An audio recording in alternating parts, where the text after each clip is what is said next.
hari byinshi byagiye biba bushize twagiye tumaze kuvuga kuri Pastor Mutesi yatandukanye n'umugabo ngo niyo makuru hari ibyo gutandukana n'umugabo nabibonye ndi Mozambique bya Mutesi nabibonye nabwose nabibona nari ndi muri salo Mozambique ndi kwiyogoshesha kubera kuri umugabo Mutesi yabaga muri Mozambique sinzi n'izina bamwita afite n'izina yitwa Mozambique noneho nibo ndikogoshwa numva abantu bari kuvuga ngo nibari gahanga nibari ruhara nibarinde bavuga mugabo Mutesi nguzi ko yatandukanye na wa mupasiteri ariko na mupasiteri ngo nawe yari yigereranyije Pastor Mutesi nguzi abagore yatayano Mozambique uriya mugabo numva abantu ba Mozambique niko bari kubivuga ndikanga ngo yataye barunaka bahita bavuga n'abagabo yagenanaga no mu kigare nabo ngo bamwe ngo cokora ngo umwe yarahindutse ngo yazanye umugore w'umunyagihugu umwe wo Mozambique ariko ngo uriya mugabo ngo ntiyarashobotse muri Mozambique niko bavugaga hano ndi kogosha bavugaga ni kumva barazivuga we baramuvuga cyane ariko ngura mugore nawe ngo nubwo bavanga ngo ntashoboka ariko nawe yari yirahureho iki hamakara nguriya ngo ntiye ntashoboka ariko Pastor sinzi ntago nategwa ko kino kintu nzo kukivuga Pastor Mutesi ni inshuti yawe no umuntu muganira kenshi mugirana inama mukaganira ku kiri kugenda neza n'ikiri kugenda nabi ntago bino bintu biremezwa neza ko yatandukanye n'umugabo we kuko ntago bo bwabo bari babyemerera ngo babyemeze yumvise nk'inshuti yawe nka Pastor Mutesi amagambo agenda muvugwaho none amprise pasteur Mutesi yuko twebwe abapasiteri tutimenya Mutesi yarakwiriye kuba akamera nka cagisiga biti kizu hara Mozambique ni igihugu bapfumura ku mugaragaro ni igihugu bakoresha imbaraga z'ubukonikoni ku mugaragaro kuko ngira ngo nawe ubwe muri telefone wavuganaga n'uramushumba yego yaravuze ngo ko yarandahiye paravuga ati bitangaza yaravuze ati ubushize twaramwakiriye yego 2024 atari kundi muntu twakiriye aje atandukanye ari musha kuko nibyo igihe banyakiriye nari ndi mu bihe ariko ibihe nagiyemo nkubutsemo bitandukanye n'ibihe nabayemo 2024 ikintu cyantunguye nuko nanakiriwe na ambassade ngerayo nakiriwe na ambassade yacu y'u Rwanda no mu gutaha baransezera kuko nabonye posting rero iyo ubonye uhagaranye na ambasaderi mukifotozanya waturutse hano hantu wansanze ngere nshimira ambasaderi wacu w'u Rwanda warakoze ariko zikunywera ka kofe muri ambassade wowe urabikinisha ho wageze bagukubita ka kofe rangwa kakaryo kibwami ukagasoma noneho ambassade yacu y'u Rwanda iri hejuru y'inyanja donc amadirisha abayafunguye akayaga ko mu nyanja kari gukubita gakubita mwene Diriano wavuye mu birungano kuri kw'Imana gakubita nabandi biyeso nava nkagira ngo ni inzozi none yuko utabonye foto kuntu nje nawe twe naramwegera hangurutya secretary wa ambassade ari kudufotora kabana ikine gitangaze Imana mbweke zampuza n'abakomeye fuye ngo bango nakagara ngo nawaraza gupfa n'ubuhanuzi bwo guhanura akagarara nkawo nk'umuntu ufite experience mu bintu by'ubuhanuzi ikigeretse uri pastor ubujya kuba pastor wari nabyige n'Imana yabigusigiye amavuta biha bintu kubifata gute ngewe ndabivuga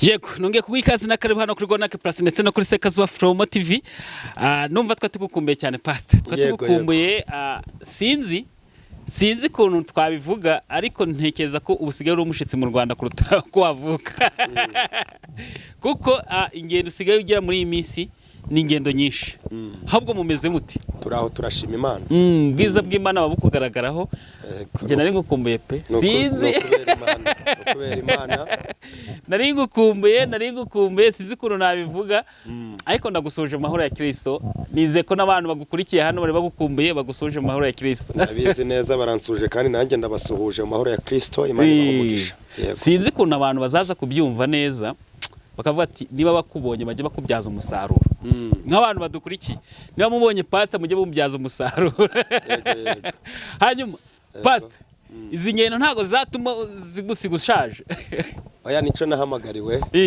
kandi ibi ni amasezerano y'Imana basohora ntago rero Imana yatuma nsaza kandi ndi mu muhamagaro wayo kandi ico gihe umuntu igihe afite igihe agomba kugikoresha urabyumva ejo Tanzania ejo Uganda ejo Kenya ejo Mozambique ahandi aho ugiye ukamara ukwezi aho maze icyumweru ntekeza ko ari ingendo ziba zivunye cyane.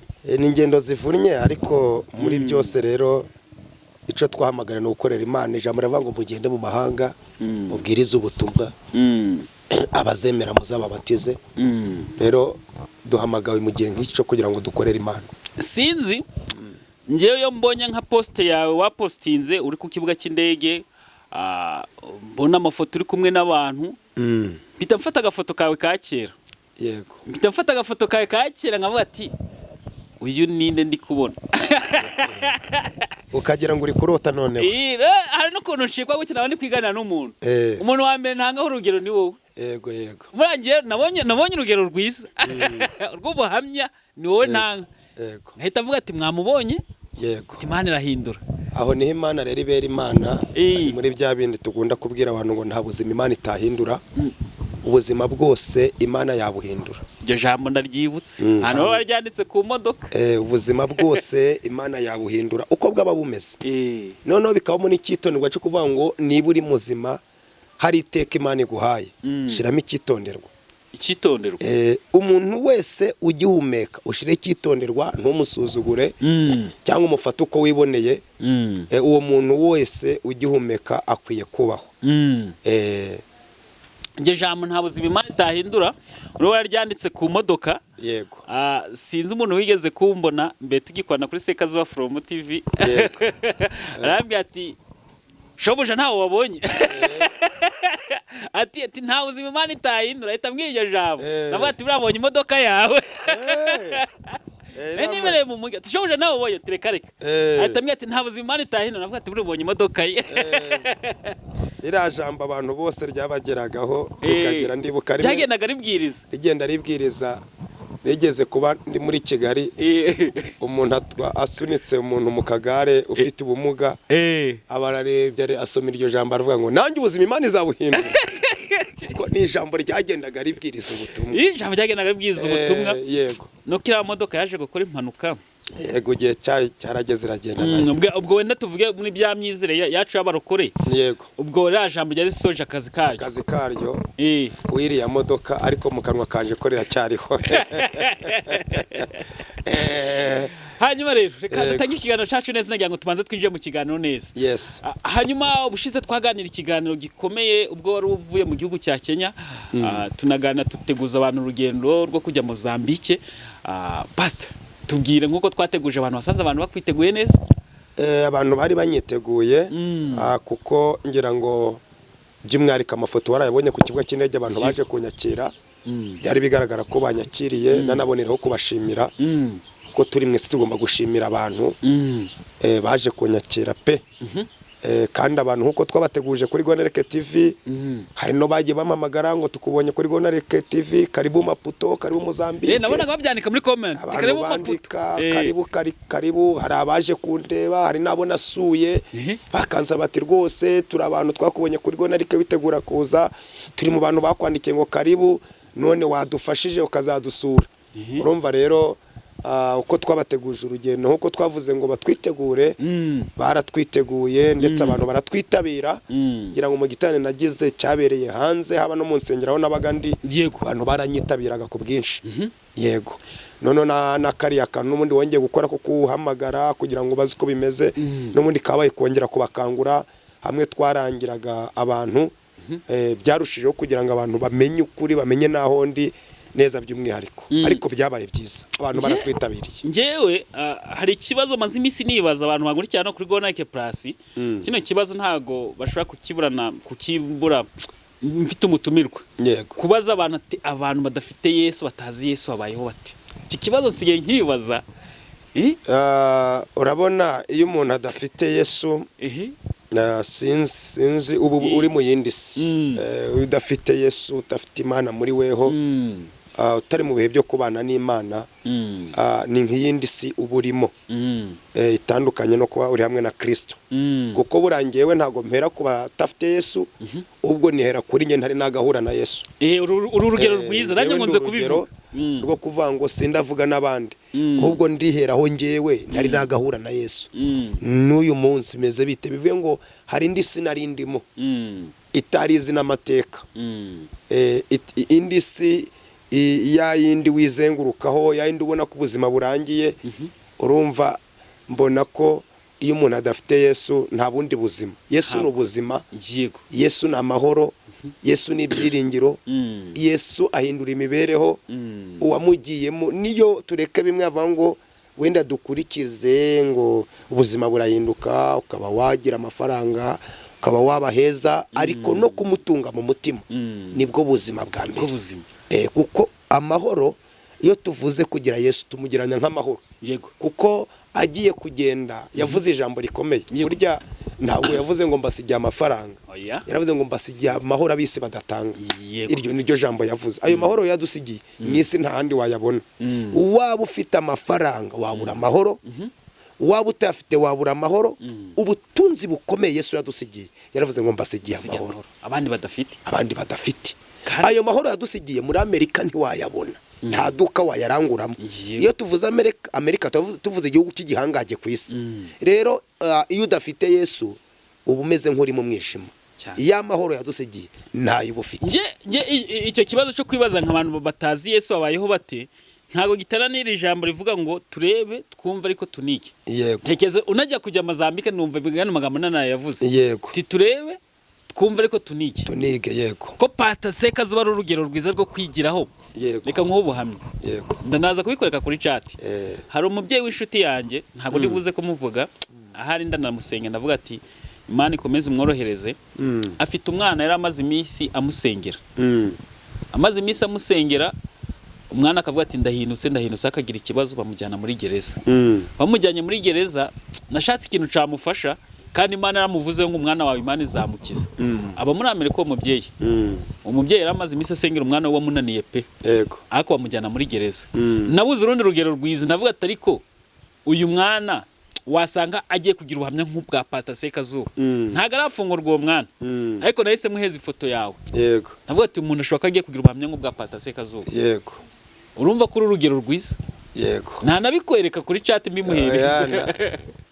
Ni byiza cyane kuko uwo mwana nubwo yananiranye akaba ari hariya nuko musengera, kuko nta no kumucira hiteka. Yagera hariya agahinduka, akagaruka rundi muntu muzima. Kuko nahise mubwira ati woshobora kusanga nagize ubuhamya nk'ubwa Pastor Seka Zuba akaza akabwiriza abantu, ubundi abundi muntu. Hanyuma rero katugaruke mu rugendo rwa Mozambique, ko nandi kubwira bano bantu ngo turebe tunumva ariko tunige, turebe icyo twahindura. Nabonye amafoto yawe menshi, mbona uri ku kibuga cy'indege nkuko twabitekerezaga, bakwakiye neza pe, abantu bagira urukundo. Banyakiriye neza cyane cyane cyane mu rwego rukomeye. Baranyakira, tunabashimire, dushimira Pastor Theogene n'abayoboke be, n'abantu bemeye kwitanga. Hari undi muryango nawo ndashimira, naravuga mu izina wenda, wemeye gufata imodoka yabo nziza iza kumfata ku kibuga cy'indege, Fortina nziza 0 km, niyo yaje kumfata. Fortina sibwango ntago wazimenya, abapasi baza amamodoka niyo bayazi. Ni imodoka nziza cyane. Nyirayo yaremeye, aravuga ati nubwo ndi mu kazi ndohereza madama aze kugufata. Turamushimiye, Imana imumugisha. Ndetse tumushimire na byinshi. Ngira ngo agiye ukurikirana ibirori byagiye biberayo. Rero urumva banyakiriye neza mu rwego rushimishije. Bampaye keya kuva nagerayo, natangira umunsi wo kwakirwa kugeza nahagurukayo. Nta munsi wambereye mubi. Insengero zose nabwirijemo, uretse rwa rusengero rwanyakira n'izindi zose nanyuzemo. Hari n'igitangaza nabonye, turetse kunyakira. Nge nageze, urabona ko nakiriwe na bari abantu mwari ratu. Wenda sinzi ukuntu numvaga wenda byagenda. Hari nk'ibiterane twavuze uzakora bya biterane bigira muri biterane 4. Nge ndibuka neza navuganye na Pastor wakwakiriye. Ambye ko Imana iri gukoresha imirimo n'ibitangaza pe, mbishimiye Imana. Pastor, rwa rugendo uko wari urwiteze, uko wari ukuraga mu nzozi, muyerekwa nuko nawe ubwawe utekerezaga nk'umwana w'umuntu. Urumva tuhereye mu nzozi tujya muyerekwa, turera noneho nkaho umwana w'umuntu. Rwagenze nk'uko wabitekerezaga? Oya, byararenze. Byarenze uko nabitekerezaga. Urabona nari nkubutse Nairobi. Ntago nigeze ntinda hano. Nakeka imbaraga navanye Nairobi cyangwa ibirere nari mu Nairobi. Nageze hariya nubwo n'ubundi nari meze neza, byikuba nka 3. kuko ngira ngo nawe ubwe muri telefone wavuganaga n'uramushumba yego yaravuze ngo kuko yarandahiye paravuga ati bitangaza yaravuze ati ubushize twaramwakiriye yego 2024 atari kundi muntu twakiriye aje atandukanye ari musha kuko nibyo igihe banyakiriye nari ndi mu bihe ariko ibihe nagiyemo nkubutsemo bitandukanye n'ibihe nabayemo 2024 ngira ngo arabikwibwira Imana yarakoze nanjye ubwanjye uko nasengeye uru rugendo nuko narubonye mwiyerekwa Imana yakoze ibirenze Imana yakoze ibirenze abantu baranyitaba baraboneka abantu batanga ubuhamya kuvayo abantu batanga ubuhamya bavuga bati ngiye byagenze bitya ibi byagenze bitya ibi nibi igiterane cabereye hanze cabaye igiterane cyatunguye abantu hari igiterane wamwe ngo muzakora ku munsi wo kwa gatanu ku cyumweru hari ku cyumweru cabaye kuri 20 bavuga ngo kizabera hanze dushusho cyo giterane nge numva ngifite amatsiko cyane cyari igiterane cyatumiwemo abapasiteri n'andi matorero yego cyabereye hanze cyo ntago cyabereye mu nsengero ariko ni igiterane cyitabiriwe kuko twarasenze mu gitondo nimugoroba dukora ari ku cyumweru kuri 21 nimugoroba dukora iyo konseri harimo korari yaturutse muri Beteli y'icumba cyitwa Beteli campuza amatorero hari abaririmbyi batandukanye abo mu iryo torero n'abandi batumirwa hari abashumba batandukanye ndetse n'umushumba hagarariye amadini amatorero y'abanyarwanda aho ngaho muri Maputo nawe yari ahari urumva cari igiterane gikomeye cyane ico ni igiterane abantu batahanye ijambo batahishe bafashijwe n'abantu twasengeye twaridagaduye dukora igitaramo mbese ubona ni igiterane kinyibukije bya bitane bya hano mu Rwanda tujya dukora rero urumva caba igiterane kiza cyane hari amafoto nagiye mbona nkabona rwose pe ni ibintu byiza nkabona abantu bagiye bakwakira nike kintu cagutumwe mwari rugendo kikavuga ati ikintu ntago gisanzwe mu byukuri hari ukuntu ugenda ukavuga ati nubundi Imana wakoze ariko iki ngiki cyo ntago nari nyiteze noneho bwite mbere na mbere ikintu cyantunguye nuko nanakiriwe na ambasade ngerayo nakiriwe na ambasade yacu y'u Rwanda no mu gutaha baransezera kuko nabonye posting bwa mbere nakiriwe na ambasaderi mukuru w'u Rwanda ambasaderi mukuru uhagarara ambasade y'u Rwanda ara muri Mozambique ndetse no mu gutaha aransezera mu kunsezera rero byanguze ku mutima cyane mbera ko namushimira kuba kwita ku banyarwanda baje gukora umurimo hari yakabitaho ariko icyantangaje guhagarara nawe tukifotozanya muri ambasade mu biro bye ubona nyishimiye uburyo bakoze muri ambasade banyakiriye mu gutaha bishimiriwe kuko urabona umurimo nakoze hariya amakuru yagendaga agerayo amakuru yagendaga bayumva ananshimira ati karibu garuke rero iyo ubonye uhagaranye na ambasaderi mukifotozanya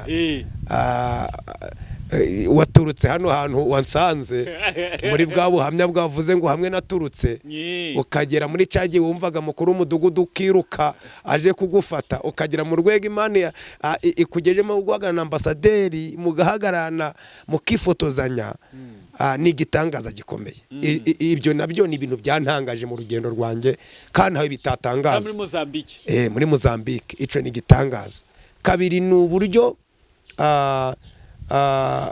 navuze ubutumwa henje ariko ahantu navuze ubutumwa mu cumba campuza amatorero cyitwa Beteli ubona ni icyumba kidaheza cyakira abanyamadini bose bwa mbere nkibwirizamo ubutumwa uwabwirije ijambo ry'urufunguzo nuwo muri Kiliziya Gatolika w'i Roma urumva na abantu bifashe bakora icumba campuza amatorero umudiva yibonamo umunyagatolika yibonamo umwangirikani yibonamo umupandekoti yibonamo umuzayino yibonamo umurestoration yibonamo umubatista yibonamo umuyeperi yibonamo yewe n'umuyehova ushaka amasengesho yibonamo n'umusilamu wumva ushaka kunza amasengesho yibonamo ntibaheza kandi ni icyumba kimaze igihe kandi ni icyumba gikomeye usanga cyuzuye rero icyantunguye bwa mbere nakivuzemo ubutumwa ubwa kabiri nza kugisezera abantu baruzura haruzura sari ruzura no mu muryango barahagarara rero nabonye uburyo bamfashe n'uburyo bateze kumva ibimva mu kanwa numva nabyo biranejeje rero ico cumba mwubahwe kandi mukomereze mw'uwo murongo. None ikintu bajya bakora urabona ibyo bajya batumira n'abapasiteri bakabemvita. Ejo bundi bakemvita umupasiteri akaza kubwiriza, none akaza kubwiriza undi. None icantunguye mw'ico cumba. Yego. Iyo basoje bahita bakinga imiryango, nta muntu wemerewe gutaha. Yego. Bose bahita babagaburira. Bakarya. Byarantunguye bararya no kunywa kabisa. None ndababaza se bigenda bite? Baravuga ngo twewe twariyubatse iki cumba ntago abantu babiri. Niba ari kuwa gatatu haba hari abantu babiri baragabura, abantu bose baraza gusenga. Nibashaka baza gusenga ari 1000 abantu babiri barabagaburira. Barabyiyemeje. Ubwo ni abantu bigize agakipe, niba turi abantu 20. Kuwa gatatu ni je na David turagabura. Kundi wa gatatu ni Pastor na Niyontezi baragira bate baragabura. None ukabona ni ibintu kandi ntibabure ibyo kugaburira abantu, nibyo kunywa byose bakanywa. Nimushaka mutane muri 1000. Urumva ni icumba cubatse abantu, cubatse pe, cubatse kucinjiramo ntiwinjiramo wikandagira. Urumva bakomerezaho, turimo turabasengera, bari no gutegwa n'igiterane gikomeye kizamu kwa 10 ngira kizakira umwapotere umwukomeye mw'iki gihugu cy'u Rwanda. Ndimo ndabizi neza ko bari babitegura. Urumva na abantu bageze mu rwego rukomeye rwo kwamamaza ivuga butumwa.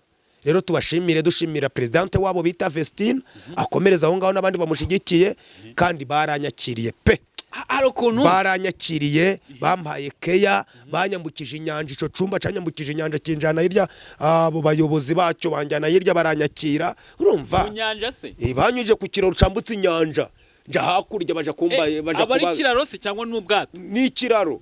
Ni kiro bacishe hejuru y'inyanja. Neza kirambuka kije hakurya, kuko hari abakorera hirya y'inyanja ariko bataha hano mu mujyi wa Maputo.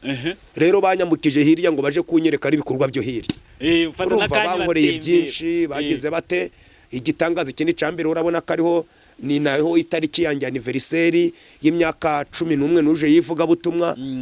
Ngira ngo baramfashije, hari urugo rwanyakiriye ku mugabo bita Jean Pierre, nawe yarakoze, Imana imuhumugisha. Ni nawe nyine waje wohereje imodoka Flotiniza kumfata no kamuvuge burya abakwiye byiza ntibakabibure. Umva burakanze byanze umuvuze. Hari umuntu abara gutunguye. Buriya kanze nkubwire David yuko utari kura ku kaboko kaje kibanza gihari. Buriya umuntu niba gutunguje iki kintu kiri ku kaboko, Imana imuhumugisha n'ukuri kw'Imana. Urumva agafata iki kintu akakikwambika kingana gutya. Urumva umuntu nkuriya ukagereka akaboko kakambika amadolari 700 gari ku kaboko. Urumva buriya kanze mbabwire umuntu nakora neza muje mumushimira n'ukuri kw'Imana. Avuga ati ndashigikira umurimo. Hari ijambo yambwiye, arambwira ati nje ndi umutera nkunga w'itorero ryanjye, ariko ati ndi umutera nkunga abakozi b'Imana bose. Itorero ngezeho mfite ubushobozi bwo gukora ndakora. Rero tujya dutekereza, tuve nk'umuntu si mwene nyoko yaba afite ubwo bushobozi ntagire ibyo yerekwa. Nene tubafite se bafite n'ubushobozi muvukana, ariko ntagire yerekwa kuba ngo yagufeta ko kana. Umuntu avuga ati uyu munsi nubwo uri mu butumwa, itariki yageza anniversaire ya uri mu rugendo, ariko iwanje mu rugo turakwakira. Bagufungurira ibintu urye babagire bate. Arega nuko abantu batazi guteta umugisha kwakira abakozi b'Imana. Yes. Ariko yavuze ijambo rikomeye, arivuga na pastor we twicaranye. Arabati pastor ntubone gufasha mu rusengero. Ngewe ntago ndo gufasha urusengero rwe gusa. Aho nzagera hose nzakora umurimo. Bari gukora umurimo w'Imana, nje ndabafasha. Ati naho ndi za Cabo Delgado, ati naho ndabafasha. Aba Maputo ariko akazi ke kari Cabo Delgado. Rero yubahwe n'umuyobozi, Imana imuhumugisha. Ngewe yankore ibintu bikomeye, ndamushimiye. Nongere nshimira ambasaderi wacu w'u Rwanda. Ye warakoze ariko zikunywera ka kofe muri ambasade wowe urabikinisha wowe. Wageze bagukubita gakofe. Cyangwa kakaryo k'ibwami ukagasoma.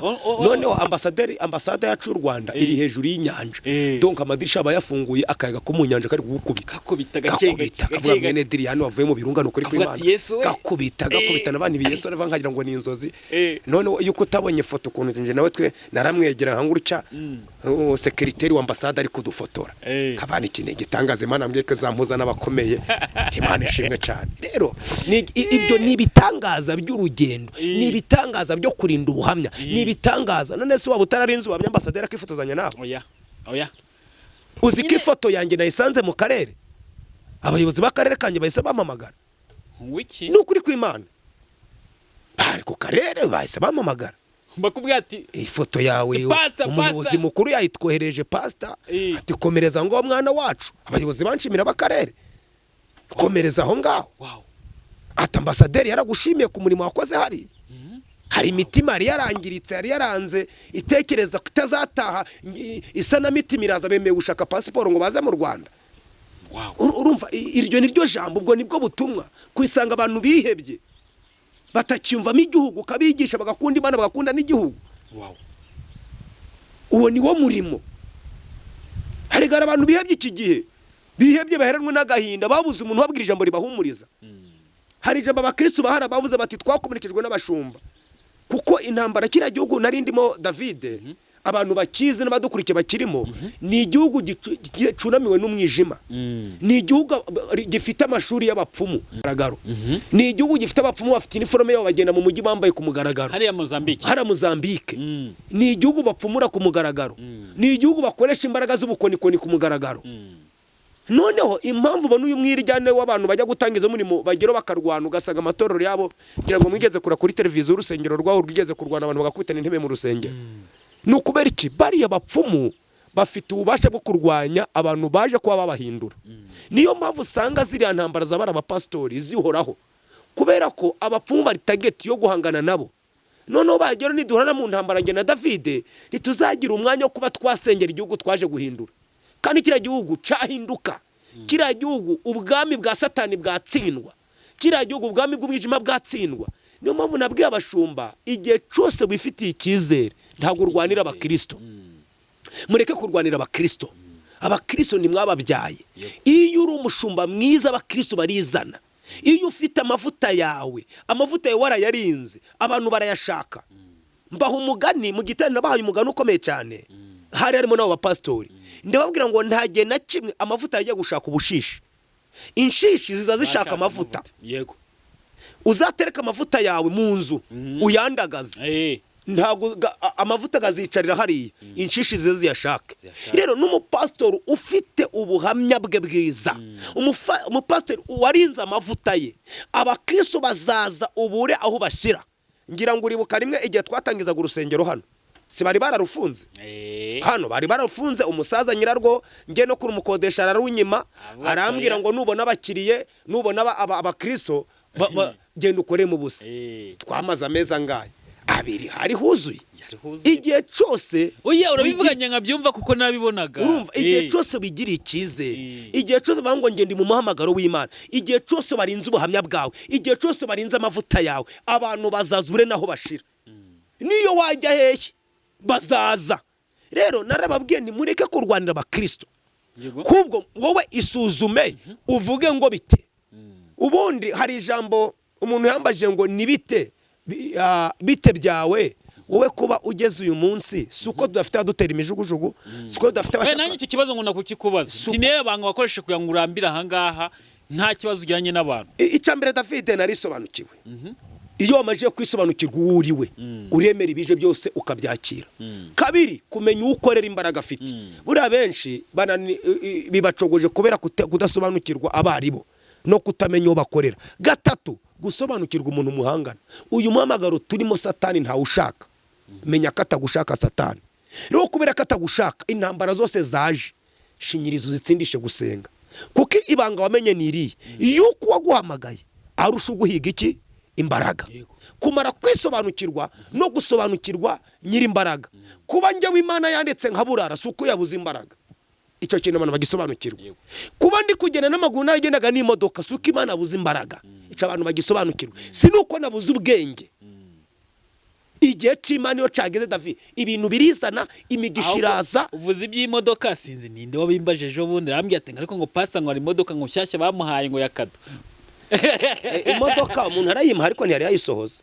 Yarayimpaye. Nanya amakuru ashaka ngo nyumve neza n'abantu badukurikiye babyumve neza. Oya abantu bazi kubera ngo bamanye imodoka ya kado nshyashya ngo 0 kilometre. Oya umuntu yayivuza abantu bumva ari benshi, ayivuga Honorayini ariko ngeze nyuma ndamubura. Abantu benshi bazi ko iyo modoka nyifite, kuko we yemeye kumpa imodoka ya Texel nsha abivuga abantu ijana benshi bajya babimbaza bati wabona warayariye ariko umuntu nagera inyuma ndamubura ahari yibuke ko yemeye yabivuze kenshi yatumye tubishima mu rusengero nawe arabishima abishima ku maonorayini niwe wabivuze abivuze ntabimusabye abivuga ko ari Imana yamutegetse kubera ko twari twaragize igihe cyo gusengana yari umuntu yari umudogiteri ari umudogiteri noneho ibitaro akoramo uko agiye kubaga abantu abaze bose bakagira bate bagapfa agira uwo mwuka bari baramurozeho kubaga abantu bagapfa noneho muhuzwa n'undi mumama wari muri Afurika y'Epfo turamusengera tumusengeye wa mwuka Imana umukuraho yari dologe kubera uwo mwuka yararaganywa amayenikeni amarikeri ari yanywa kugira ngo abone ibitotsi Imana iramufasha abona ibitotsi atari uko yanyoye amawayini arasinzira wadutungura gusa dusenga kuko burya ijambo bavuze rirenze ukarivugira mu bantu barenga 100 abantu bo bumva kari kiriya none n'umuntu urivuza ubushobozi bamwumvagamo bo babazi ko iyo modoka nayakiriye cyangwa amafaranga nayabitse none barabimwe ngutumwe cyane avuga asa pastor yagira imodoka kweri ngo ngenda n'amaguru imyaka ishize myinshi ngenda n'amaguru ndaho ntega kandi uzi ko nkunda imodoka ngewe ndi mu bantu bakunda imodoka ngewe nkunda imodoka na pastor abizi ngo yari hano ngewe nkunda imodoka ubuzima bwanjye n'umugore wa nashatse azi ko nkunda imodoka n'ubu kuba ngenda n'amaguru niki ariko mu bintu nkunda imodoka yabiri gutama batipfa kubiri guhinda oya hari imodoka waretse na ubuzima rukuntu wayivugaga ngavuga ati ni vyo paritse ari ahiri ira yari barabasi no kuri kw'Imana z'ukunda ira yari barabasi kera kimodoka hari ukuntu wayivugaga nkabatera cya kimodoka kiparitse ariko kanze nkwibutse uri bukigenda twara tugiye kwa Achidikoni Sipiyane bagiye gushima ngasanga imodoka yanyitambitse imbere akamanika agashira amako ku mutwe azinga imodoka iradusubira inyuma bagiye gushima bakwe buracabyibuka uko nira barabasi nabyinishije hari kwa kara gasozi nahitaga barabasi ubundi rero iyo modoka wayikubajije ni byarabyumvise kuko ni ibintu byavuzwe abantu benshi byashimwe cyane ariko wa Yemen yari yayirekura ubwisaha Imana nigera niba ari Imana bimubwiye niba ari ibyo kuri igihe nikigera turarindiriye ari ijambo haba kucyavuze ngo nzagara ku munara kandi niba atari bizaturukaho Imana yacisha no mu bandi ifite uburyo bwinshi rero netwe turi mu ibyo byo kuvuga ngo iyo wamajije kwizera iyo wamajije kwisobanukirwa ibihe byose uranyurwa ntago Imana kuba waburaye ari kuvuga ngo yakwanze kuba ukorera Imana ukabura amafaranga ntago bivuga ngo byacitse yakureka nubwo benshi bumvishe ko na wahawe impano bitagomba ko wabura amafaranga ariko wanayabura kuko twe ntadukora mu nyungu zacu dukora mu nyungu z'Imana izo nyungu z'Imana no iyo niyituyobora ntago ari twe tuyiyobora niba uvuze ngo seka zuba mwibi byo bihe nyine nkaya mezi mbamo ngenda n'amaguru nibyo bihe bamubiye byo kujya n'imodoka nuko yashimye rero ibihe byose iyo amaje kwisobanukirwa umenya nuko wirinda wenda reka tuvuge ko no rugendo rwo muri Mozambique tunaruveho ndagira ngo none tubwire impemeko ya pastor umusiza meza ate urumva ubwo tubajije pastor tunavuga no ko bakirisitu muri rusange n'abantu basengera bose n'umubano w'abandi bantu naho ngaho ukuntu wawusize umeze urakoze nk'impumeko ya pastor Theogene ni nziza mu rugendo nagize nta gihombo camuteye camuzaniye inyungu kuko nawe yaravuze ati mu minsi mu mwaka maze ntangije umurimo iki gitane cyanyandikiye amateka bitangaza byarabaye hari n'igitangazo ugiye gukomozaho noneho wenda ndakigarukaho unabonye mu kumperekeza uko bamperekeje bamwe basige bafite agahinda bumva batandekura wabona ku kibuga cy'indege batashaka kundekura urabona araho bantunguje ifoto nasanze barafashe ifoto nje sinzi igihe bayifoto nicaye mu ntebe mu icyo giterane bahitwara ntabizi baragenda barayikora bayishakira kadri nagiye kugira ku kibuga cy'indege ndi gutansanga ifoto yanjye bayimanitse hejuru ku kibuga cy'indege abakobwa barayifashe nka gutya mu kwagera ndikanga amarira aramfata ahubwo mbona ifoto yanjye ngiye amarira aramfata njye ndira nka ukagira ngo senarina n'aba n'umugabo amaraga katema hano akamanuka nk'uryo rero urumva ikimenyetso kigaragara ko hari ikintu Imana yubatse ukibona nuko baguherekeza rero pastor Theogene aricyo nasize cyinshi cya kabiri hari igitangaza Imana yakoze kiri kuri we no kuri ngewe igitangaza yakoze kuri we no kuri ngewe mpaguruka hano nakiriwe n'itorero ryasohotse mu ryanyakiriye mbere igihe njya Mozambique 2024. Ndabyibuka bwa mbere. Urumva byarangoye kuba nakirwa mu basohotse kuri wa mushumba wanyakiriye mbere. Ariko kubera ko Imana rero yari intumye kujya kuyikorera ntago nabitekerejeho. Kuko ntago bivuga ngo David niyangana na Pasi ngo nanjye nange Pasi. Njyewe nategetswe gukunda Pasi na David. Ni nako nahese telefone icyo nakoze cyambere nko mu bunyangamugayo no mu bushumba no mu ndagaciro za gishumba ntago nagiye nk'ugiye gusenya. Ahubwo nanajyaguruka hano nahamagaye wa mushumba basohotsemo ba Theogene umwe batakiri kumwe nawe ndamubwira nje kuvuga ubutumwa aho ngaho Mozambique. Ariko uzakingura imiryango wese nzavuga ubutumwa. Umuntu wese nje kuvuga ubutumwa kandi nzakirwa na bamwe basohotse wawe. Ngwe ahita yikanga. Nk'umuntu uzi ko ari we wantumiye bwa mbere muri Mozambique yarikanze. Abyibazaho. Uraza urakirwa muri bariya nibo baranyakira. Ariko nawe nubishaka nzaza aho ngaho. Nkomoza ku kirero. Urumva ntabwo yahise byumva neza. Ariko uko tugenda tuganira kuri telefone ndi Mozambique uko ngenda mubwira ko ari umurimo wanzanye yagendaga byumva. Rero ndashaka kuvuga iki ntago bari babanye neza. Bari bamaze umwaka atabanye neza nabo bagize bate nabo basohotse mu intambara. Abayobozi bo babizamo, abashinzwe amatorero yabo babizamo, b'abapastori biranga birakomeza mbese ntihabakumvikana muri. Ariko bivuga biri kiriyange ndina kuvuga ibintu bitari byo. Natunguwe n'igitangaza cyo guhamagarwa n'uwo mushumba nyine basohotsemo. Arambwira ati ntusubire mu Rwanda tutaganiye. Ngiye kumureba ntago nagiye ngenyine. Nafashe Pastor Theogene aramperekeza nk'uwanyakiriye nk'umuntu wanyakiriye mu itorero mperekeza. Amanza no kugira amakoba ndabane mperekeza. Ngiye mperekeza twumve ibyo runaka agiye kutubwira. Nageze ku iduka ryo mugabo nsanga nta ari umugore wabaramuhamagaye araza. Aravuga ati ntago turaganira hano adukubita mu modoka ye. Turagenda tujya muri hoteli. Icyanunguye cyanejeje umutima wanjye. Mu mwaka bari bamaze batavugana. Twacaye ku meza amwe kandi narefite amakuru ko ari nabandi bagiye babera bicaza ngo abije mu birananirana. Ariko icyo nshimira Imana yo mu ijuru, Imana ikorera mu gihe cyayo. Yuko twice tugasangira ku meza amwe, tukanywera hamwe, tukarira hamwe, tukarya pe turya amanyama yokeje, turarya turanywa amajuice, barishima bahera ku muzi, bahera ku byo bapfuye barabimbarira, babahera uko byagenze, bahera uko batavuganaga. Ariko bango uhereye umunsi hagati yacu nawe twiyemeje kuba bamwe. Bafite urusengero nanjye mfite urwawe, mfite urwanjye, twiyemeje kuba bamwe tugafashanya. None ndababwira nti rero umwe nagira abashitsi umwe atumira undi. Kuko uyu murimo si uwanyu, uyu murimo ni wa Kristo. Muzapfa abandi bawukore. Kandi niyo mutapfa isi karangira ntago Imana izakubaza ibyo utakoze, ahubwo izakubaza ibyo wakoze. Ntago izakubaza abakristo itaguhaye, abo yaguhaye izabakubaza. Gatatu, kuba mwicara ku ntebe z'ubushumba mugifitanye inzika nta munyenzi kuzajya mu bwami bwa hehe bwo mu ijuru. Iyo wicaye ku ntebe y'ubushumba ufite inzika, umutima utabohotse, n'abakristo ntiwashobora kubajira ngo bayobore. Urumva rero byabaye igitangaza ababyumvishije. Ndetse ku cyumweru cyakurikiyeho haba Pastor Theogene yarahagaze mu rusengero arabishima.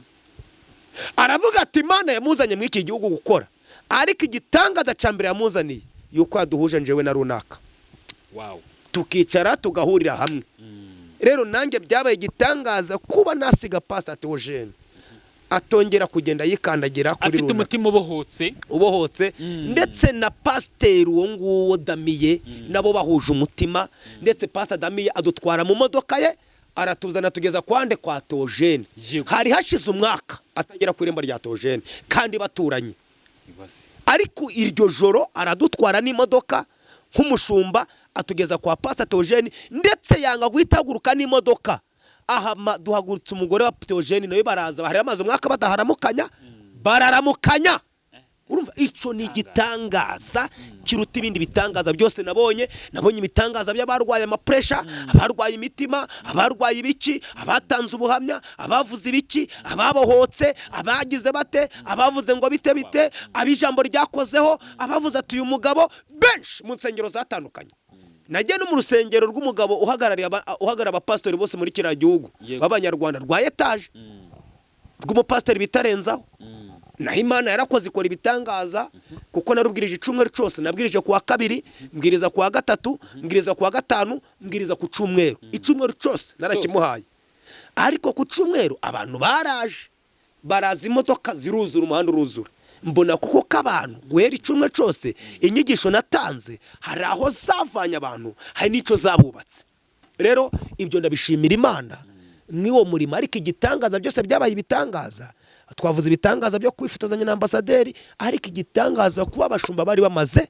umwaka wose batagira na connecte badasabana kandi bose bitwa ngo nabakozi biki b'Imana rero gusiga bageze ubumwe gusiga bubakiye ku mugozi umwe narababwiye ngo ntibyashoboka ari ijambo Pastor Damien yavugaga yavuze ijambo rikomeye arabimbwira ati mushumba ati igihe twabaga turi kumwe n'aba bagabo twari tugeze mu rwego rwo gushaka amafaranga yo kwishura sare ariko ntaboneke kubera iki bari benshi badahuje bari benshi bari mu mwiryane atari ku uyu munsi kuva basohoka si turi twabura amafaranga ya sare ati ndetse turishura sare tukanasaguriza n'iki n'isanduku n'abandi basohotse nabo aho kuva aho baje ntibari babura yo kwishura sare ntibari babura nayo kushira mu sanduku ndetse baranatwakira ndanakeka mu matoro twanyuzemo yose pe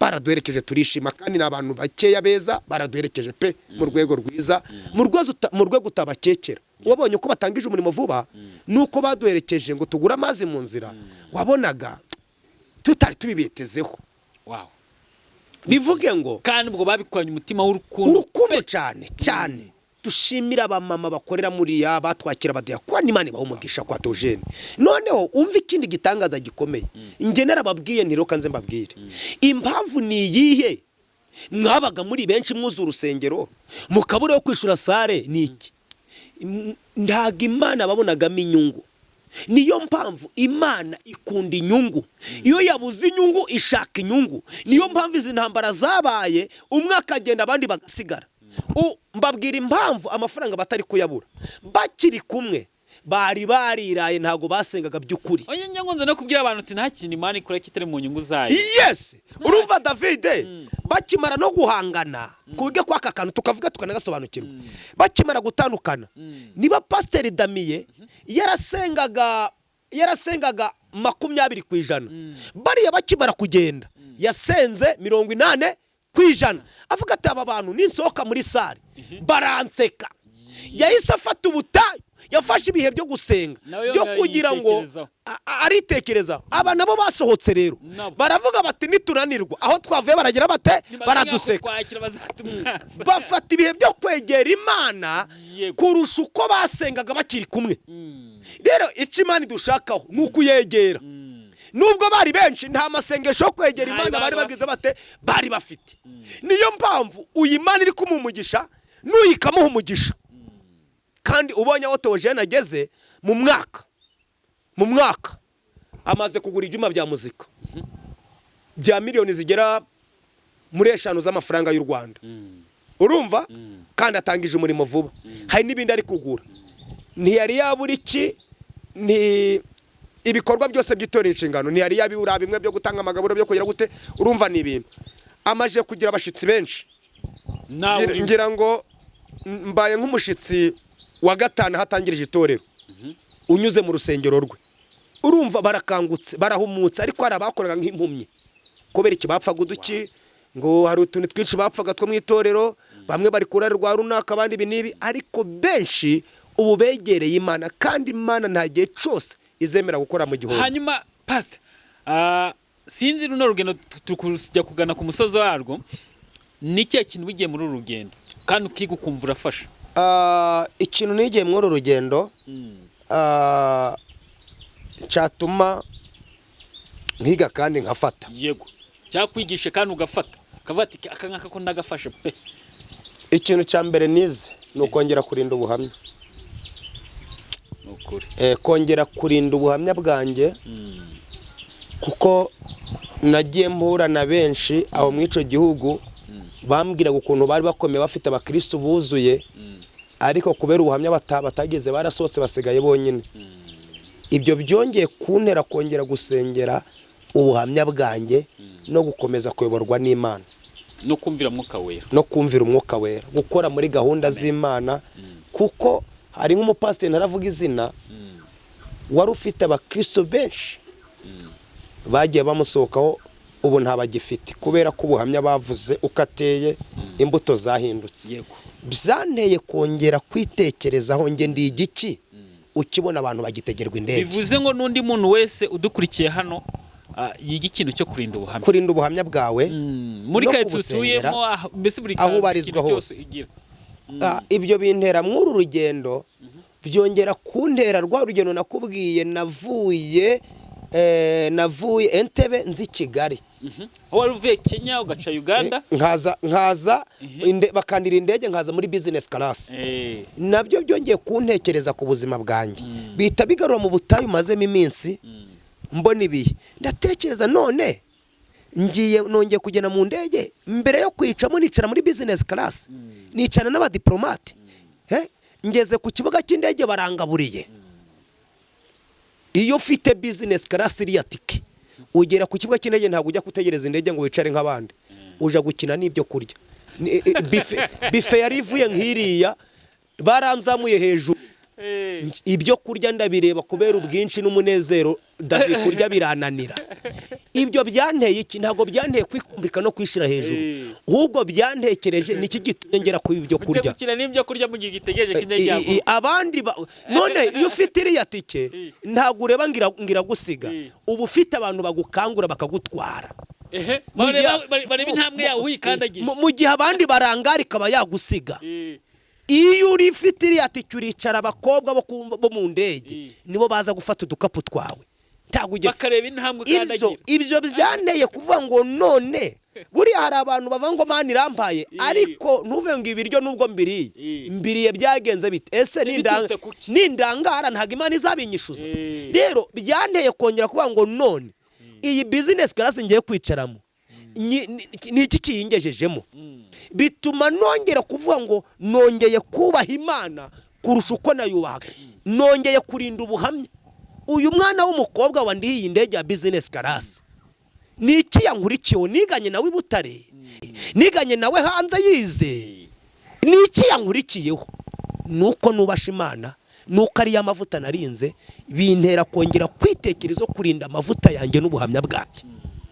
Hanyuma buretse hari abantu bavuze ngo naho yagutinza izagira ite izagutegera. Rero ako kantu mperutse kuba pasi w'impanuro aradukurikiye aherutse kuba amperekeje nari ngiye kubwiriza Kigali muri shiro parlementaire ejo bundi umumotari atugezeho ndamuhagarika nari ndi ku Ruyenzi dupfa amafaranga ya 300 aransuzugura mu kandi ka mwanya nari nakeshe mu giterane ikimodoka kiza kiba kitunyuzeho tujye kubona tubona gitera ivanse abamanukira urenga ariko ngo ntibeshe ngo si wowe Sekazuba foromo ne pasi twari duhagararanye ntingewe ngo kusa nkuteze ntingiye mu mujyi nari mvuye ku Ruyenzi ntingiye kubwiriza ngo ngo nukuntu ngukunda ngo nge ndi umufana wawe ngo tambuka ngo wicaye imbere ngo icara inyuma ngo foromo yicara imbere ndavuga ni rya jambo Imana ivuga ngo nubwo nagutinza nzagutegera.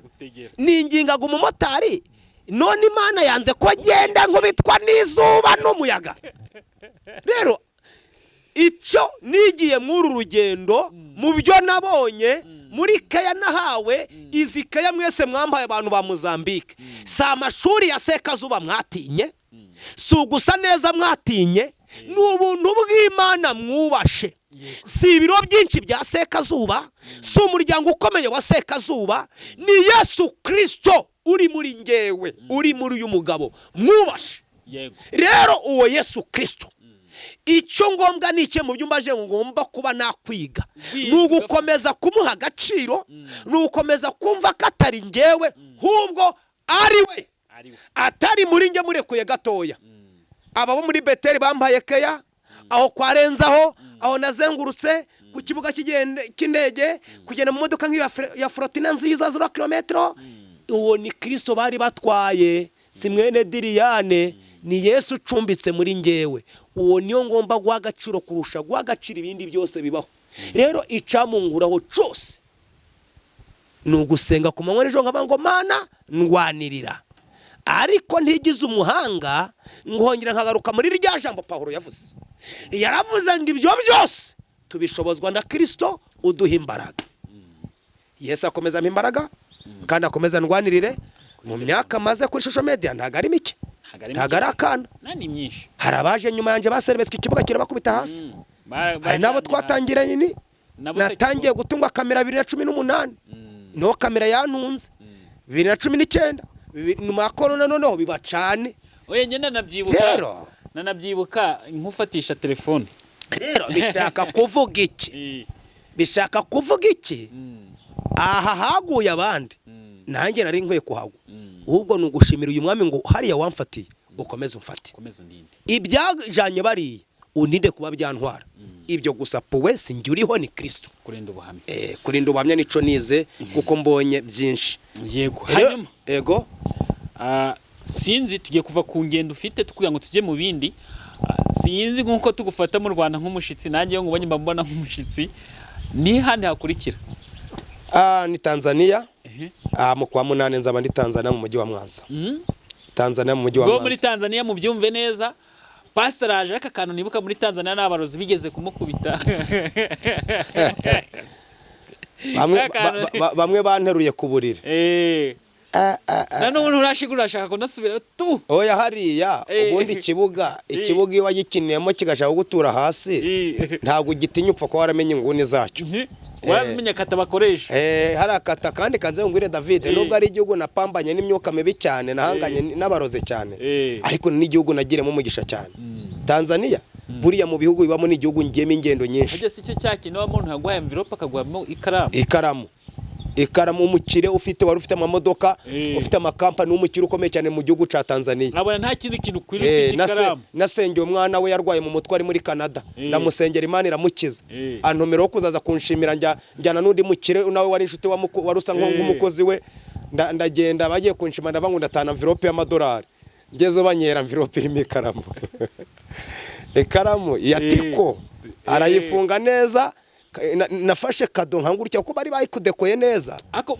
ubu ngubu yukuriyire kusanga karamu yari karamu irimo byinshi ubu nta kintu no mu rukiko nta kintu watsindisha utagaragaje ibimenyetso by'inyandiko inyandiko iratsinda iriya karamu yasobana ko nzatsinda ikintu cyanditswe wino bayita wino ikintu wino yanditse ikaramu yanditse yakuriyire kwa neza yakuriyire kubwo ni Imana yamukoresheje amubwira ati iri niyere kandi kuva yampiyo karamu niho natangiye kubona y'ubukode ubu najyaga n'ibihumbi 10 by'ubukode ntabibona ariko kuva yamikaramu avuga ati nge ngwihereye ikaramu ntago yambwiye yarambwiye ngo hari impano bantegurira barayimba bamikaramu n'umudamu bayimpereza mu cubahiro n'umusemuzi wanje arafotora n'ifoto murayibye ahubwo umusemuzi wanje ni nk'umugisha iyo abatari umunyamasengesho yaragira ngo namuriye kuko ndashima Imana ko kado nayifunguye turi kumwe ngeze mu cumba aho naryamaga nabwe ndimfungurira iyo envelope kado bamfungiye asanga ni tikirimo ikaramu bita tiko bagira ngo tintintintin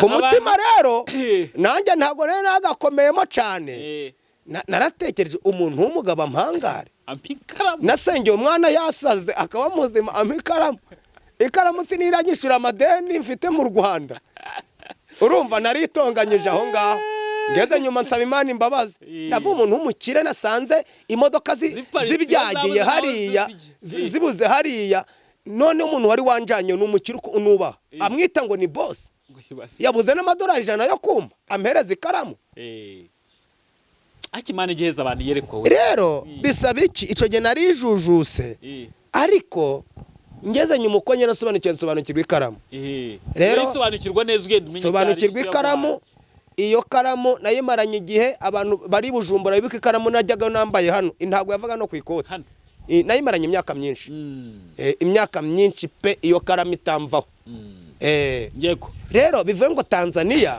ni igihugu nagiremo umugisha ni igihugu pe ni igihugu na David agerayo ntabura harara ndi hano mu Rwanda ngahamagara abandi mfite umuntu wanye mu mwakira aho ngaho Tanzania hari n'umubishop yerutse kujya Dar es Salaam avuye muri Kenya ageze muri Dar es Salaam arara muri hoteli barara bari gusakuza ariko yahise atekereza kubona inshuti yanjye aravuga ati nta mundi muntu uzi Tanzania nka Sekazuba aramamagara ati wandwana hute niba ari abantu muziranye ko bandaje muri hoteli bari kunsakuriza nahise mpamagara umuntu Tanzania ahita ahamagara undi mu bishop ukomeye Dar es Salaam ahita aho kugira ngo ubwo bamuraze muri hoteli bahita bamuvana muri hoteli bamujyana kwa bishop yibera ku mu apartment yo kwa bishop avata nishuye uwo muntu w'umunyakenya aravuze ati ndagushimira ko abanyira abantu ba Tanzania bivuge rero ngo Tanzania ni igihugu ngira ngo ngiye kujyamo si rimwe si ubwa mbere wenda nk'igihugu ndi kwiteguramo kiba kintera ubwo bangiye kujyamo bwa mbere ni kiranzajyamo mu kwa 9 ikihe Zambia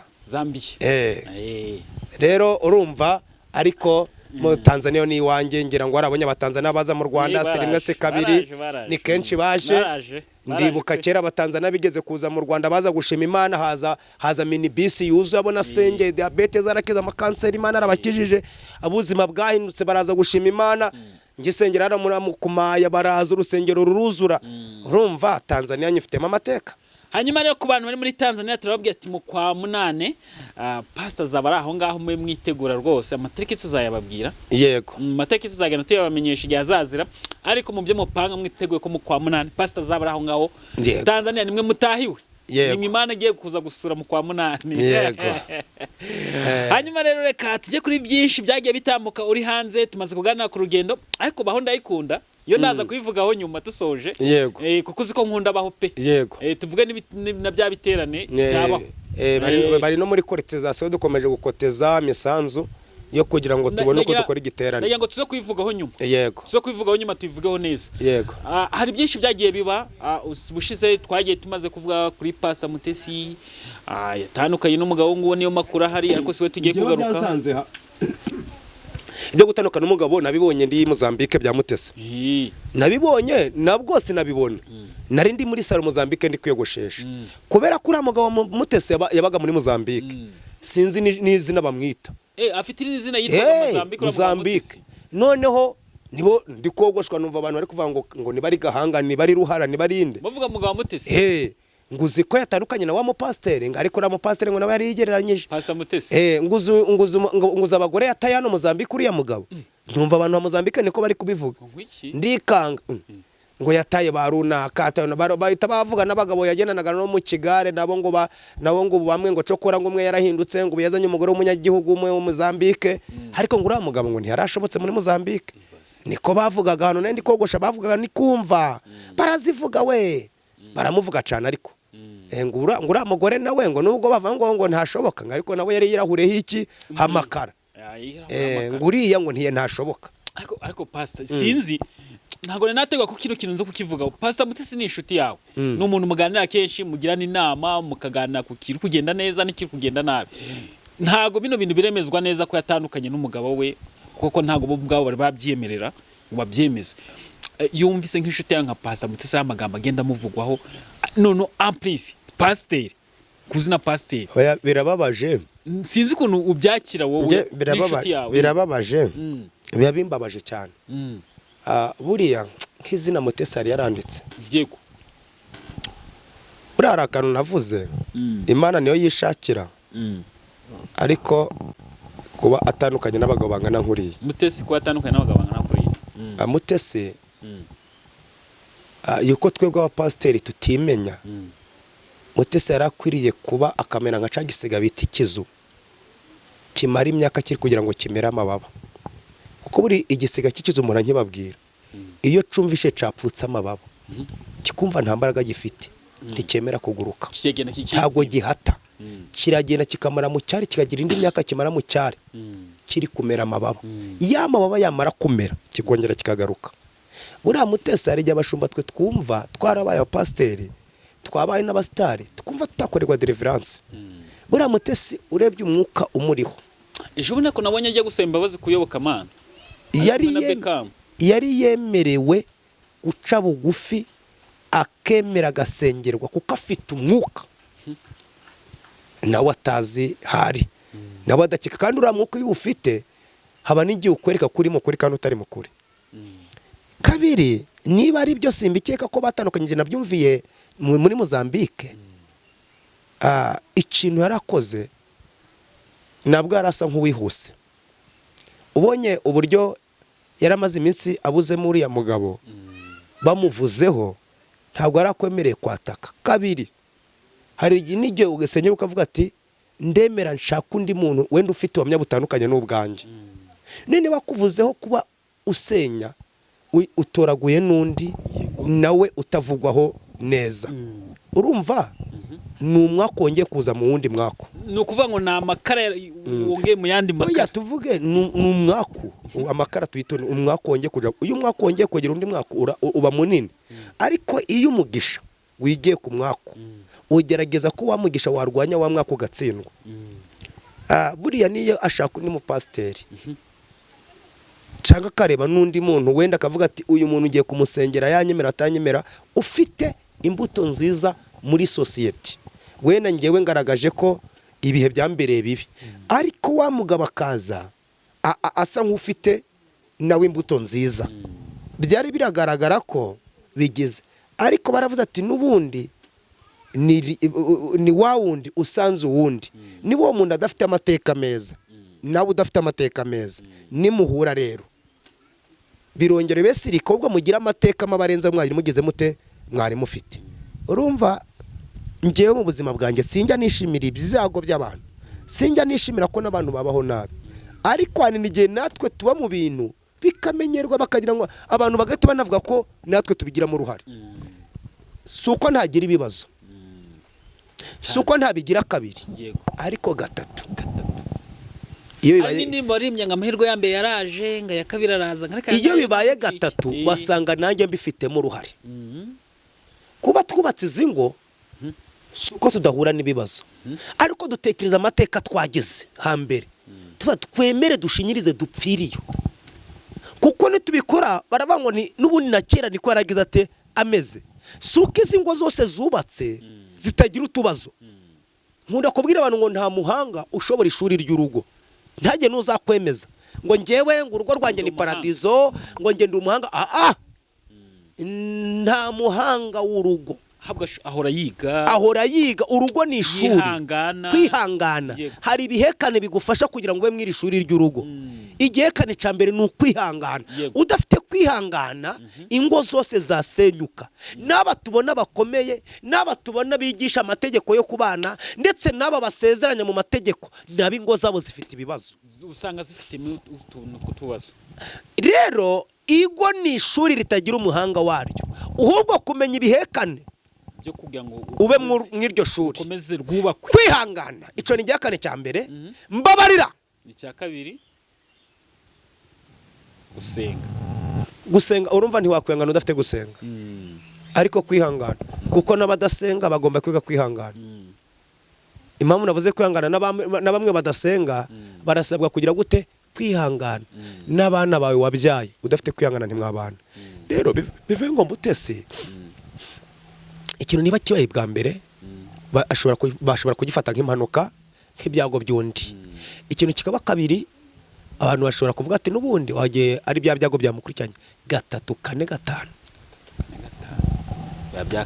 Iyo utize, iyo bije kabiri, gatatu ntuhite uhindura icerekezo, ibyo bintu bisakara ubikurura.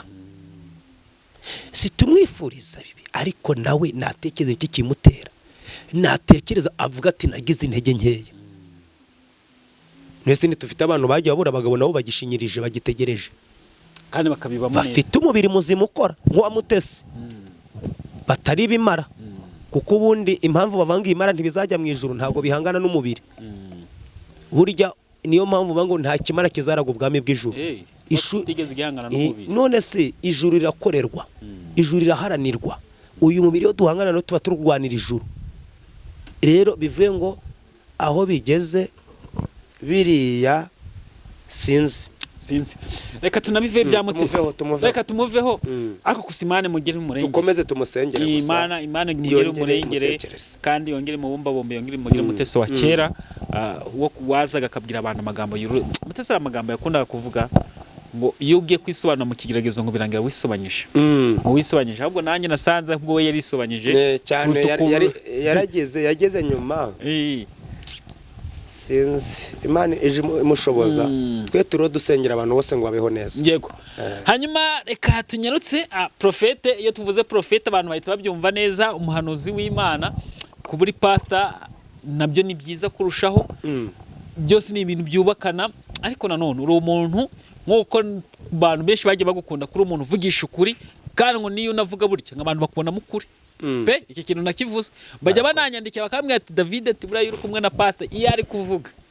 ati ubona akavugisha ukuri pe uko byumva nuko nkuko profete nkawe w'umuhanuzi imazemo igihe kirekire Imana yagiye ikoresha ibintu n'ibitangaza wahanura abantu ibintu bigasohora wasengeye abantu barakira hari ikintu ejo bundi nabonye ku bakozi b'Imana kivugwaho n'abantu benshi kwa uriya mwana witwa Kagara impamvu ngiye kumuvugaho nuko hajemo abantu bamwe b'abahanuzi bamuhanuriye ubundi Kagara ntago nakagombye kumuvugaho ariko ngiye kumuvuga ko ni kumwe na pastor tuvuge ko umurimo w'Imana ese koko ibyo turi gukora n'ukuri cyangwa se bimeze gutya Kagara ejo bundi yagize gutya ababonye izina arazamuka mwe mukunze kuvuga ngo Imana yaje iba yaje mukunze kubivuga turabivuga niyo myiza y'abarokora ubundi igihe cyawe kiragera ugatabarwa ariko ejo bundi Imana yamuzamura aramamura mu gihugu abo mustar mbese mu magambo y'iki gihe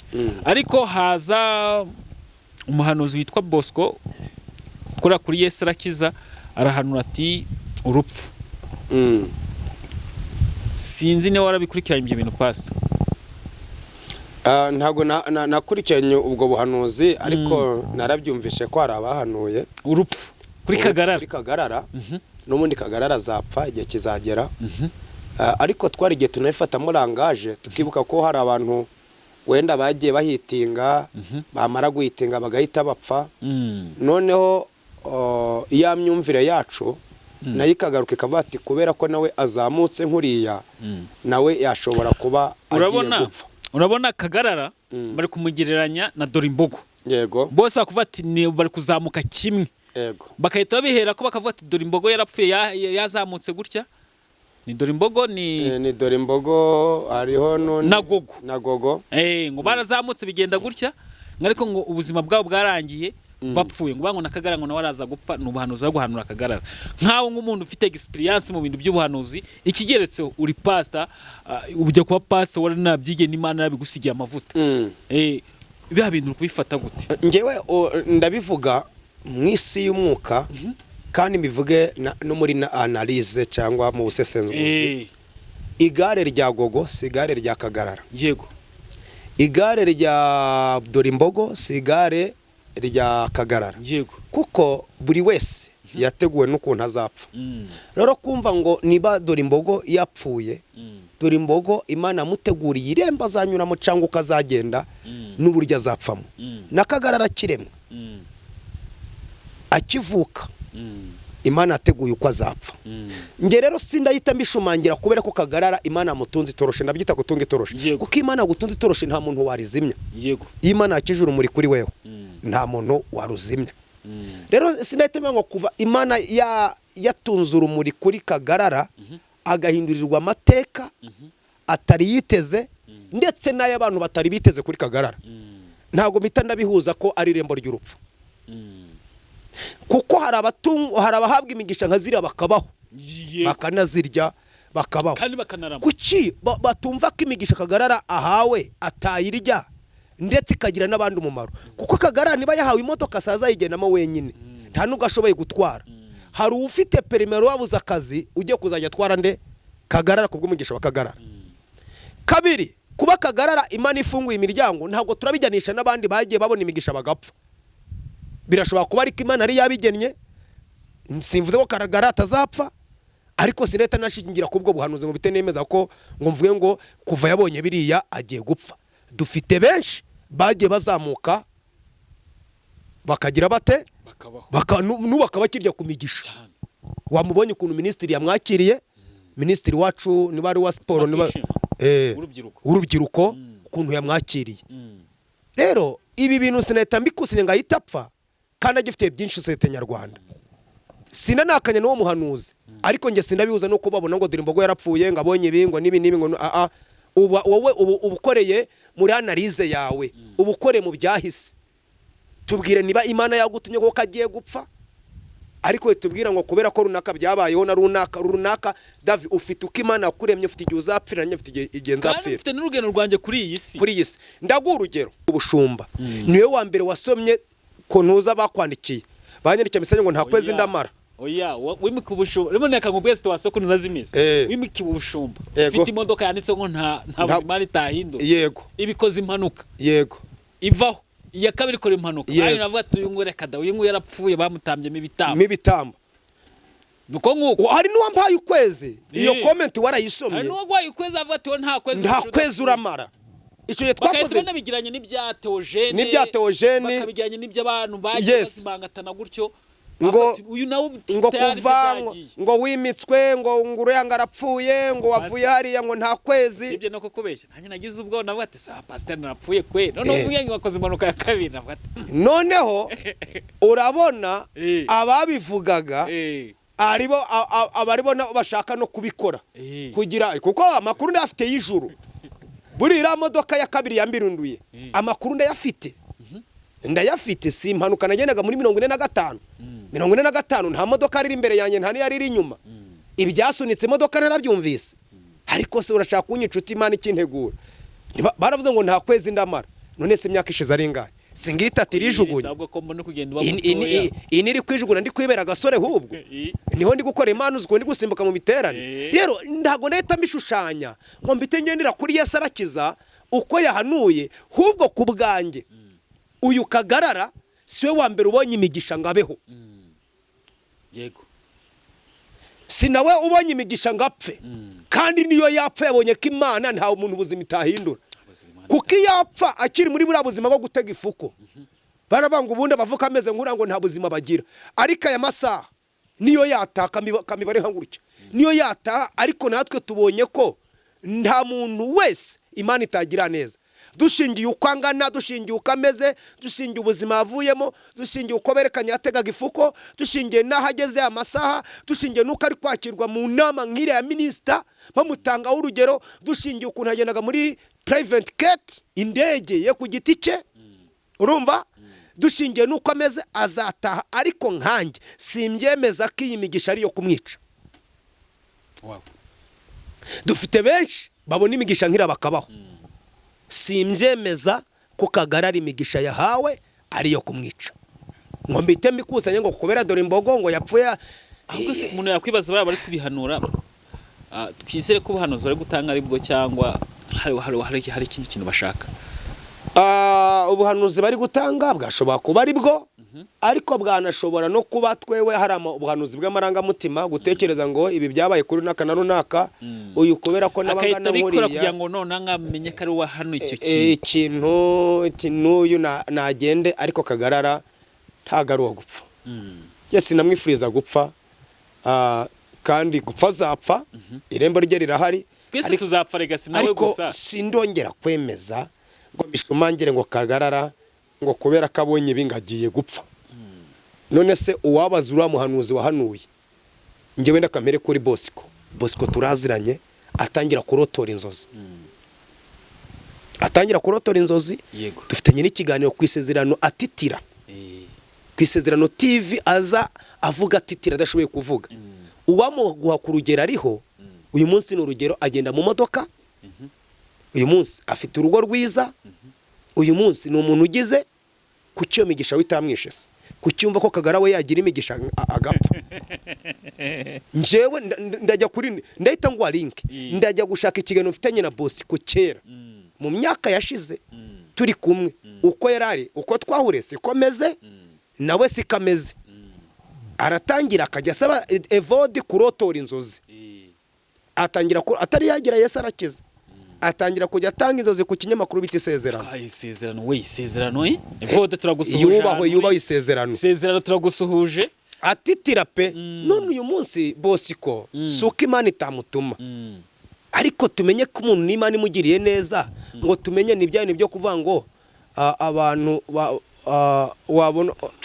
wabona hari ibyiza umuntu yabonye wareba urugero arimo ukavuga ko ari irembo ryo kumwica.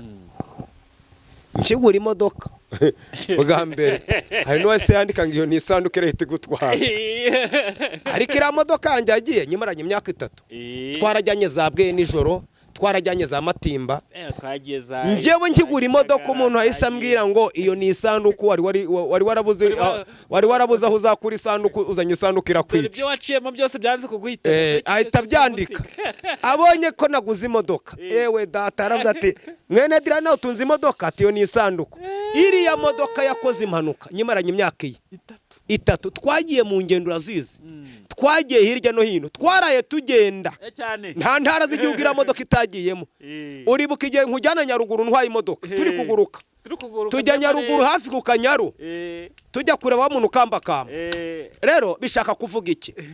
Nge sinemeza sindikiriya ko kuba Imana yagire neza Akagarara ari irembo ryo gupfa.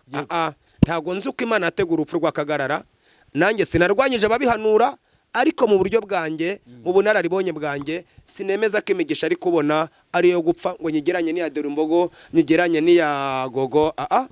Ubwo naba ngiye kuba wa muntu ugira. Rero urumva ko ntabihuza nge mu busese ngo zirwanye nuko mitekereza nuko ubwo Kagarara nabeho aguka bona imigisha. Ico namushimene kimwe ukabonye impano kose ahita ashora amavi hasi akazamurira Imana icubahiro, akavuga ati singewe hubwo ni Imana ibikoze, ndeke uko ntesha ni Imana. Byose aragenda avate ni Imana, byose ni Imana. Akomeze asenge, akomeze yegera Imana, hubwo iby'Imana iri kumuha bimutere kwegera Imana. Yego. Kuko reka tunabwira abantu imigisha yacu ntago iri mu biti, iri mu bantu. Yego. Ako kantu ukunda kukavuga. Imigisha yacu ntago iri mu biti, iri mu bantu. Umugisha wa Kagarara warurira muri Amerika. Yego. None se abantu ura Munyamerika bose ahaye imodoka barapfuye? Nge nakurikiye amateka ye, maze iminsi kurikiye amateka y'ura Munyamerika. Hari n'umumama wareze umwana wenyine w'Umunyamerika. Uriya Munyamerika agiye kumugura imodoka amubwira ngo na mama nanjye yandeze wenyine ntagira papa. Nabonye abantu yagiye no bose barapfuye se. No kuki twumva ko Kagarara umunyarwanda. Hari nabatangiye kwitiritirika bavuga ibiki byinshi. Abo ngabo reka tubirengagize. Icyo ni ikintu cy'abantu bagukunda. Hanyuma pasa turikugana ku musozi w'ikiganiro cacu, ariko abantu banze neza. Nge nikunda umuryango baho, by the way, ku bantu batari bajya mu muryango baho sinzi babashikanwa n'ibintu byinshi. Amateraniro yabo yo kuwa gatanu mu gitondo, kuwa kabiri ndetse no ku cyumweru siyo misi. Kuwa kabiri ni mugoroba, no kuwa gatanu mu gitondo kuwa gatanu ni saa 9 z'umugoroba.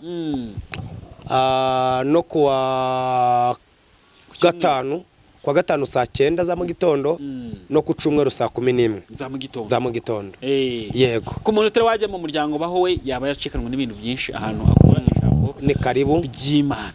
Amarembo arafunguye muri baho. Kandi turanakomeje no gutanga imisanzu yo kurihira abatishoboye mitiweli no gutegura igitebya bitane tujya dukora byo gusoza umwaka. Kandi koko tugiye mu cyo gutanga mitiweli. Sibabura ubu ngubu ntibakuzamuye mu ciciro wowe.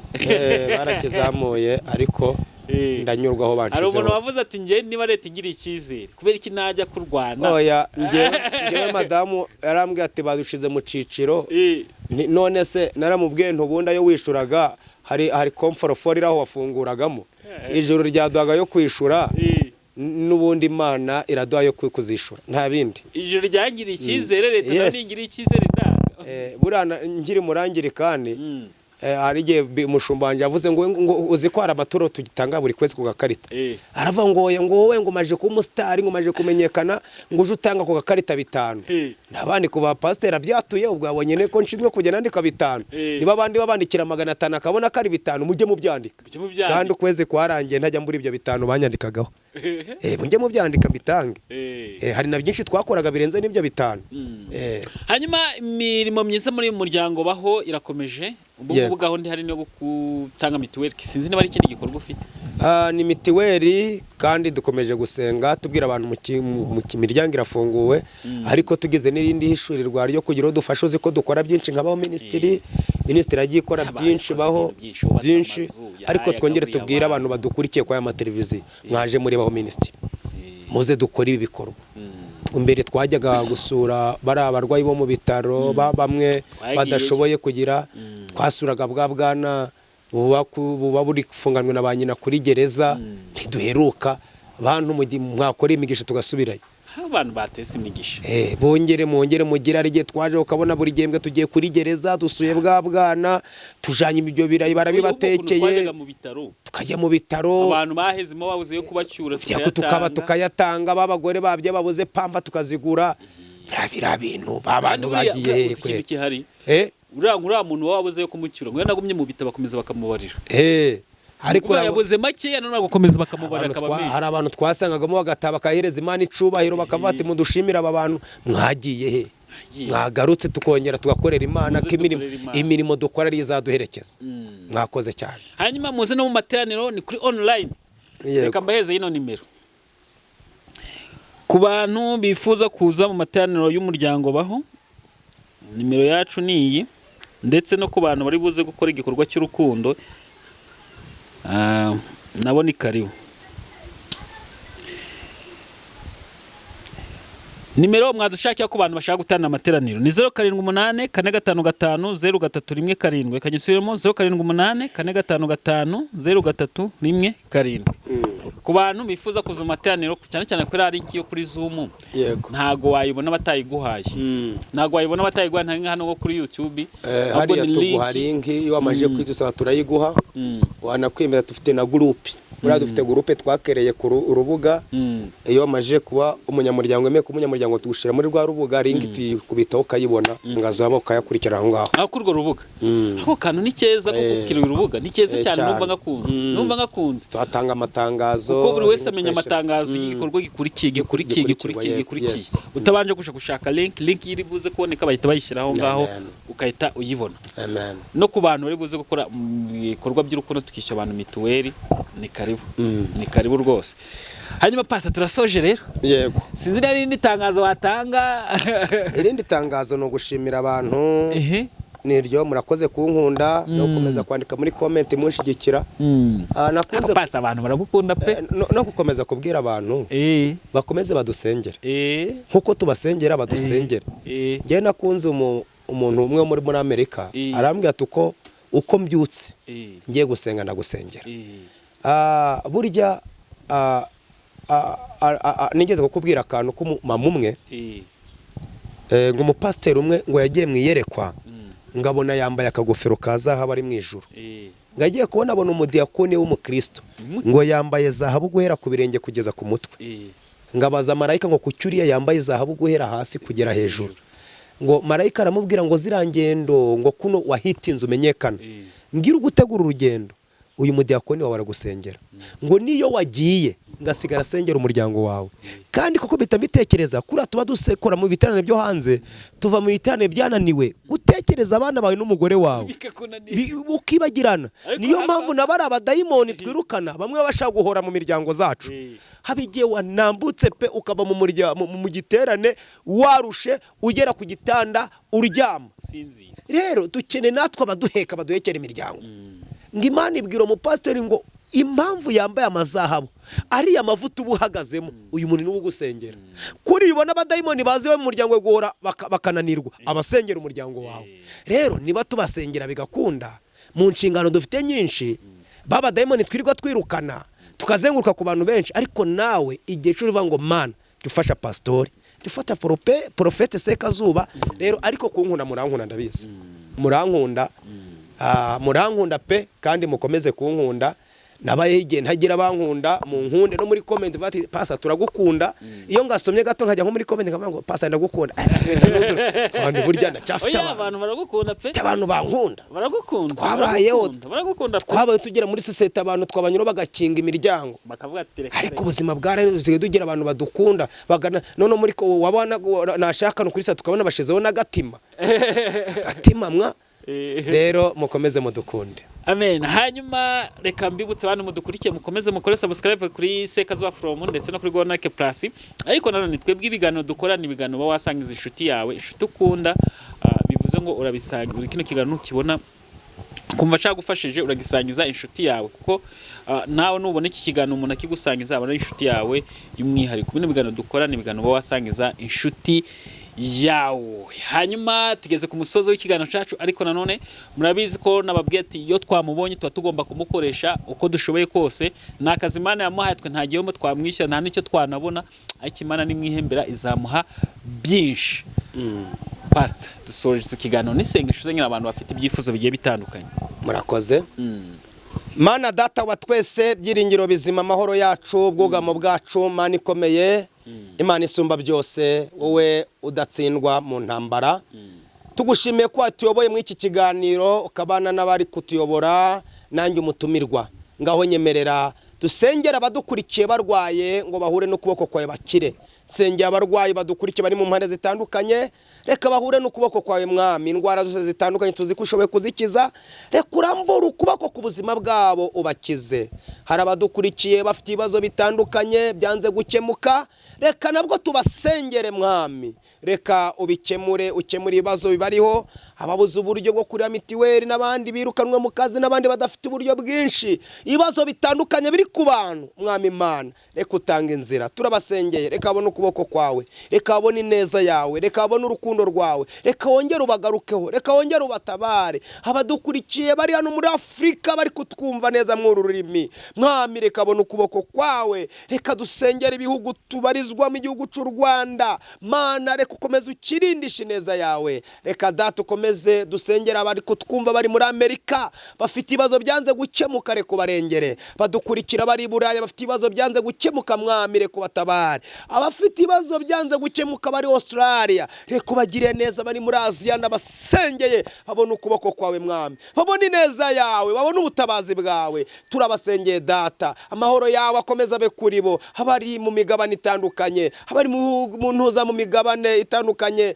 mu migabane mu bihugu by'Abarabu, Arabia Saudite Mwami, Korea y'Epfo n'iya ruguru, bose Mwami turabakweretse. Ngaho nyemerera ukomeze urinde abantu badukurikiye twaganiwe cyane bari Mozambique, reka twongere tuve ngo Mwami ukuboko kwe kuboneke. Dusengeye Cumba ca Beteli, komeza ugishigikire. Hariya kwa Theogene amatora ari hara yose ari mu gukorera, ukomeze ubane nabo. Abanyarwanda bari hara Mozambique tuvuye, reka abone ukuboko kwawe. Dusengeye East Africa, ukomeze uyirinde. Abatwitegura hariya Zambia turabasengeye, reka Nyagasani ukomeze ubarindisha ineza yawe. Urakoze ku buntu bwe n'amahoro yawe bikomeze biganze. Abari Tanzania abatwitegura mu kwezi kwa 8, reka ukomeze ubarinde Mwami, babone ukuboko kwawe. Urakoze Mana, komeza ushigikire ibi binyamakuru bibiri Gonake Plus, komeza uyishigikire. Sekazuba From TV komeza uyishigikire Mwami, imbaraga zawe zikomeze ganze kuri yo. Abanyamuryango bayiriho bakomeze ubaho umugisha, urambura ukuboko. Iyo urambuye ukuboko nawe uguhina, nibakira umugisha watugize abahesha umugisha. Natu umugisha kuba dukurikiye, amahoro utanga n'umugisha utanga naboneke kuri bo, naboneke ku bana babo, naboneke ku byo bakora, naboneke ku buzima bwabo. Umugisha utanga n'amahoro utanga aboneke ku byo wabahaye n'ibyo ugiye kuzabaha. Wa mugisha utanga n'amahoro utanga ntakabaveho. Uwo mugisha ube ku gihugu cacu cy'u Rwanda no ku bayobozi bacu. Mugisha utanga ube ku bayobozi uhereye kuri Perezida wa Repubulika ukagera kuri Mutwara Sibo, ingabo na polisi. Uwo mugisha ntukabaveho. Urakoze kubikoze, nanjye ndabyizeye. Ngaho umugisha kuri David, umugisha kuri Pasi, ibyo bategura gukora byose biboneke nk'umugisha. Urakoze Mwami kunyumvise. Ngaho komeza udushigikire kandi ukomeze turindire ubuhamya, udushigikire mu uyu murimo, uduhagarare natwe mwirivuga butumwa mu izina ry'Umwami wacu Yesu Kristo. Amen. Amen.